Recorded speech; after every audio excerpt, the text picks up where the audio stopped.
Welcome back to my channel happy students. आज के इस वीडियो में हम पॉलिटिकल साइंस का एक काफ़ी इम्पोर्टेंट क्वेश्चन के बारे में जानेंगे। ये क्वेश्चन एक ही क्वेश्चन है, लेकिन इसे एग्ज़ाम में कई तरीके से पूछा जाता है, जिससे बच्चों में एक कन्फ्यूजन होता है कि हम इसके आंसर को कैसे लिखें। उसी के बारे में आज का ये वीडियो है, तो आप वीडियो को अंत तक ज़रूर देखिए। यहाँ पे जो क्वेश्चन है वो है, पहले 3 आम चुनावों में कांग्रेस पार्टी के प्रभुत्व के कारणों का विश्लेषण करें। यानी स्वतंत्रता के बाद भारत में जो प्रथम 3 आम चुनाव हुए थे, उसमें कांग्रेस पार्टी के प्रभुत्व का क्या कारण था। इसी क्वेश्चन को और एक तरीके से पूछा जाता है, उन कारकों की पहचान करें जिन्होंने स्वतंत्रता के प्रारंभिक वर्षों के दौरान कांग्रेस पार्टी के प्रभुत्व में योगदान दिया। ये भी प्रभुत्व से ही है।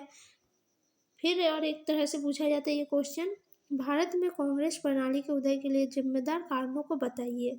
तो ये भी एक क्वेश्चन हो गया।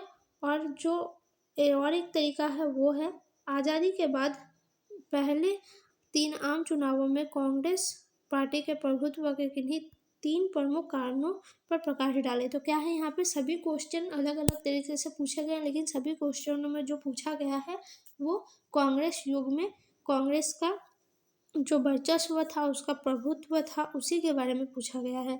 तो इसका सभी क्वेश्चन का आंसर आप एक तरीके से ही लिख सकते हैं, एक ही आंसर होगा, लेकिन इस यहाँ पे क्वेश्चन पूछने का तरीका अलग है। तो चलिए देखते हैं हम इसके आंसर को किस तरह से लिख सकते हैं। तो उत्तर जो रहेगा वो है, आज़ादी के बाद कांग्रेस पार्टी केंद्र के साथ साथ 1967 से पहले राज्यों में राजनीतिक परिदृश्य पर हावी थी। आज़ादी के बाद ही क्या हुआ, कांग्रेस पार्टी केंद्र की तो सरकार बनी ही, साथ में वो 1967 से पहले राज्यों की में राजनीतिक परिदृश्य पर भी काफ़ी हावी थी। कांग्रेस ने 1952, 1957, फिर 1962, फिर यहाँ पे 1967 होगा, उसके चुनावों में क्या हुआ, 364, 371, 361 और 283 सीटें हासिल की। ये यहाँ पे क्रम है, जो किस किस साल उन्होंने कितनी सीटें प्राप्त की थी। ठीक है, क्रम से 1967 कांग्रेस का प्रभुत्व कई कारणों से था। कांग्रेस का जो प्रभुत्व था वो कई कारणों से था। अब हम उसके प्रभुत्व के कारणों को पॉइंट वाइज लिखने की कोशिश करेंगे। ठीक है, आप भी एग्जाम में क्वेश्चन के आंसर को पॉइंट वाइज लिखने की कोशिश कीजिएगा। तो फर्स्ट जो पॉइंट है वो है, कांग्रेस पार्टी की स्थापना 1885 ईस्वी में हुई और इसने राष्ट्रीय आंदोलन में बहुत बड़ी भूमिका निभाई थी। कांग्रेस पार्टी की स्थापना जो हुई थी वो 1885 में A.O. ह्यूम द्वारा किया गया था। ये क्वेश्चन ऑब्जेक्टिव के लिए काफ़ी इंपॉर्टेंट है, तो इसे याद रखिएगा। इसने राष्ट्रीय आंदोलन में बहुत बड़ी भूमिका निभाई। वस्तुतः राष्ट्रीय आंदोलन का इतिहास लगभग कांग्रेस पार्टी का इतिहास है। अगर हम राष्ट्रीय आंदोलन का इतिहास पढ़ें तो उसमें हमको कांग्रेस पार्टी हर जगह देखने को मिलेगा। तो हम कह सकते हैं कि कांग्रेस पार्टी का ही वो इतिहास है। कांग्रेस पार्टी ने पूरे दिल से भारत की आज़ादी के लिए लड़ाई लड़ी।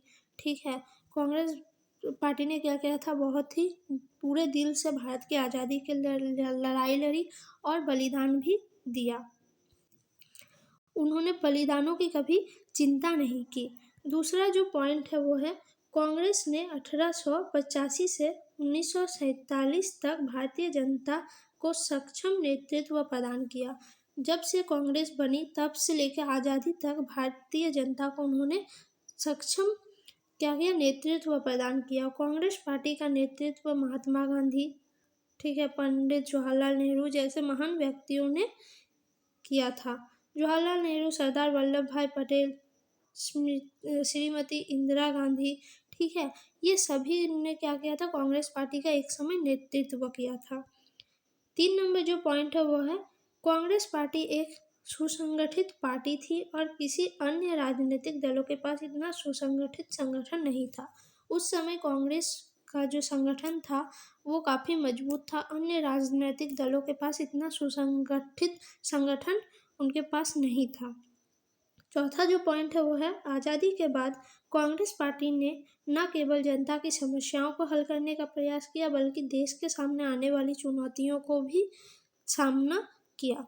तो उन्होंने आज़ादी के बाद जब कांग्रेस की सरकार बनी तो उसने न केवल जनता की समस्याओं का हल करने का प्रयास किया, बल्कि आने वाली देश के सामने जो समस्याएं आई उन चुनौतियों का भी सामना किया। इसके अलावा कांग्रेस पार्टी लगभग सभी के विचारों के मिश्रण का प्रतिनिधित्व करती थी। कांग्रेस पार्टी क्या करती थी? सभी के विचारों के मिश्रण का प्रतिनिधित्व करती थी। वास्तव में यह एक महागठबंधन है। यह स्वतंत्रता संग्राम की आड़ में सभी प्रकार की राजनीतिक विचारधाराओं को आश्रय देने वाली एक विशेषाधिकार पार्टी थी।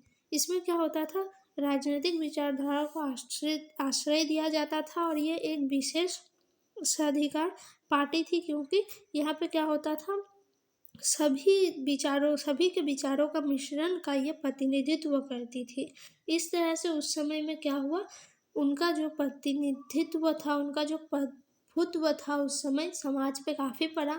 इससे वही कारण है कि आज़ादी के बाद उनका काफ़ी सालों तक प्रभुत्व बना रहा, जिसका परिणाम ये हुआ कि 3 आम चुनावों तक सिर्फ कांग्रेस पार्टी ही वोट को जीतती रही, उसके जगह पर और कोई दूसरी पार्टी प्रवेश नहीं कर पाई। तो यही कारण था। आप इस तरह से क्वेश्चन के आंसर को लिख सकते हैं। आपको ये वीडियो कैसा लगा कमेंट में ज़रूर बताइए। वीडियो अच्छी लगे तो वीडियो को लाइक कमेंट शेयर ज़रूर करें, और आपको दूसरा कुछ क्वेश्चन के आंसर को देखना चाहते हैं ये भी आप मुझे कमेंट में बता सकते हैं। और चैनल को और भी इम्पोर्टेंट जानकारी के लिए ज़रूर सब्सक्राइब करें। धन्यवाद।